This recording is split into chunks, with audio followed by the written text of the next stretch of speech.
ओम गणेश हर हर महादेव। जय सियाराम, जय हनुमान।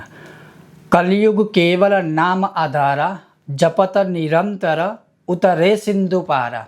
अर्थात कलयुग के अंदर नाम स्मरण, और बहुत लोग नाम स्मरण को एक अलग प्रकार से संदर्भित करते हैं। जैसे नाम स्मरण को कई लोग ऐसा मानते हैं कि चलते फिरते उठते बैठते केवल नाम लेना है। ठीक है, वो एक अलग बात है, लेकिन उसी को आप दूसरे तरीके से, दूसरे विषय में, दूसरे संदर्भित अगर प्रमाण के साथ देखें तो जैसे जकारो जन्म विच्छेदः पकारः पाप नाशनम, तो भगवान का जो नाम है वह जन्मों जन्मों के पापों का विनाश करने वाला है। लेकिन वह नाम स्मरण हमें कैसे करना चाहिए, या जप स्मरण और नाम स्मरण दोनों में अंतर क्या है, वह आज मैं आपको इस विषय वीडियो में बताऊंगा। अगर आपको यह विषय वीडियो पसंद आता है तो लाइक करें, शेयर करें, चैनल पर नए हो तो सब्सक्राइब अवश्य कीजिएगा। तो चलिए शुरू करते हैं।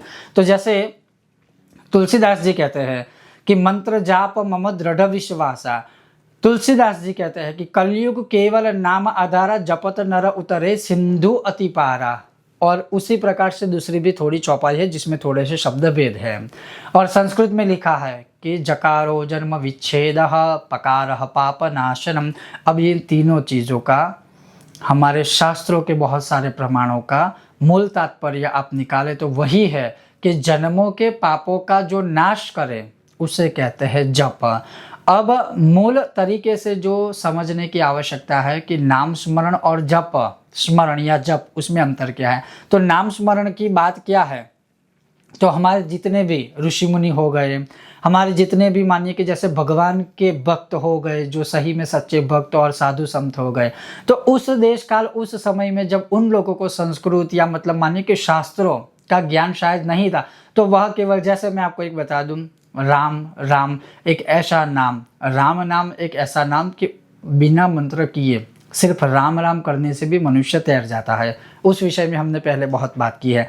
तो ये जो होता है, जैसे अगर किसी को कोई मंत्र नहीं आता है, अगर कोई संस्कृत नहीं जानता है, या अगर ऐसी कोई अवस्था में है, तो वो क्या कर सकता है। जैसे अगर कोई राम राम करेगा, कोई कृष्ण कृष्ण करेगा, कोई शिव शिव करेगा, कोई श्री हनुमान हनुमान करेगा, कोई बजरंग बली कहेगा, कोई गणेश विनायक या गणपति कहेगा, तो ये जो भगवान के केवल नाम है उसका प्रतिदिन स्मरण करना, बिना माला लिए, बिना हाथों में माला लिए, चलते फिरते उठते बैठते, उस अवस्था में जब भगवान का नाम लिया जाता है तो उसे नाम स्मरण कहते हैं। लेकिन अब नाम स्मरण अगर कहा है तो इसका मतलब ये नहीं है कि जो मंत्र जाप मम दृढ़ विश्वासा, वो स्वयं कहते हैं कि मंत्र जाप में मेरा दृढ़ विश्वास है। तुलसीदास जी कहते हैं, तो मंत्र जाप से उत्तम शक्ति भी और नहीं है। नाम स्मरण किनके लिए है, कौन कर सकता है, जो देश काल के अनुसार ना संस्कृत जानता है, ना संस्कृत मंत्रों का उसे ज्ञान है,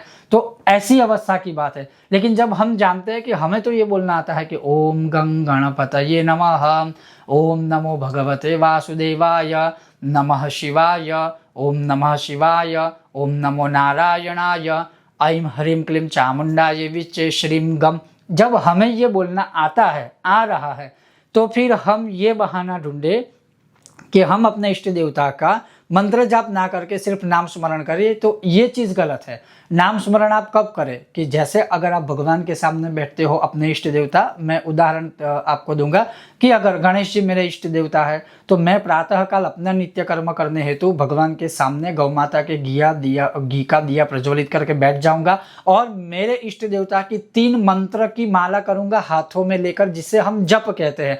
लेकिन जब मैं मंदिर के सामने से उठकर निकल जाऊंगा, चाहे अपने काम के लिए जा रहा हूं, चाहे बैठ रहा हूं, चाहे कोई अभ्यास कर रहा हूं, चाहे मैं कहीं जा रहा हूं, ट्रैवल कर रहा हूं, तो उस समय पर मेरे मन में क्या होगा, गणेश, गणपति, विनायक, तो वो हो गया नाम स्मरण, और ये हो गया जप।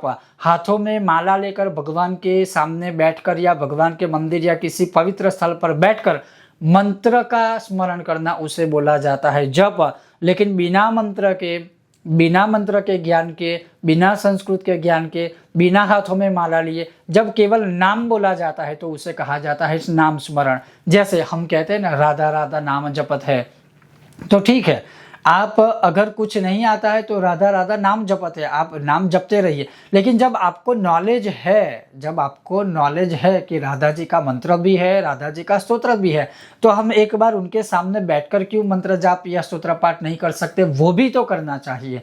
तो इस प्रकार से नाम स्मरण और जप में इतनी शक्ति है। और दूसरा मैं ये कहूँगा कि जप के अंदर इतनी शक्ति है, मंत्र जाप के अंदर इतनी शक्ति है कि जब आप कंटिन्यूस कोई एक ही मंत्र को, बहुत सारे मंत्र को नहीं, एक ही मंत्र को नॉन स्टॉप 11 माला 11 माला 11 माला, जैसे अभी नवरात्रि आ रही है तो आप अपने इष्ट देवता के मूल मंत्र को, या आपके गुरु ने आपको जो दीक्षा में मंत्र दिया हो या गुरु ने मार्गदर्शन दिया हो, उस मंत्र को जपते रहिए। आपको ऐसे ऐसे एक्सपीरियंसेस होंगे जो आपने कभी सपने में भी नहीं सोचे होंगे।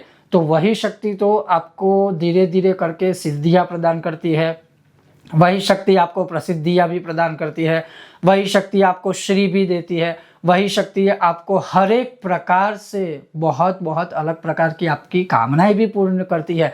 तो इतने मंत्र जाप कीजिए, इतने मंत्र जाप कीजिए कि आपके शरीर में इतना तपोबल हो जाए कि वो सिर्फ आप और आपके इष्ट देवता ही जानते हैं या जान सकते हैं। तो कहने का तात्पर्य है कि जप करते रहिए, बस जप कीजिए।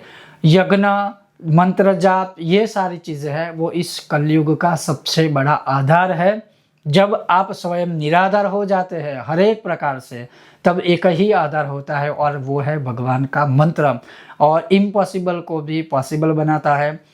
मंत्र परिवर्तनम करोति भाग्य या करोतु भाग्य। मंत्र शक्ति इतनी महान है जो दुर्भाग्य को भी परिवर्तित करके सद्भाग्य में वह कन्वर्ट कर देता है। तो अवश्य ही मंत्र जाप करते रहिए अपने इष्ट देवता के, और इसी जन्म में आप देव ऋण से भी मुक्त हो जाएंगे। तो ये था एक और महत्वपूर्ण विषय। अगर आपको यह विषय वीडियो पसंद आया हो, लाइक करें, शेयर करें, चैनल पर नए हो तो सब्सक्राइब कीजिएगा। बहुत जल्द मिलते हैं नए विषय और वीडियो के साथ। तब तक आप देखते रहिए कर्मकांड बाय आनंद पाठक मेरे साथ। ओम गणेश, हर हर महादेव, जय माता दी।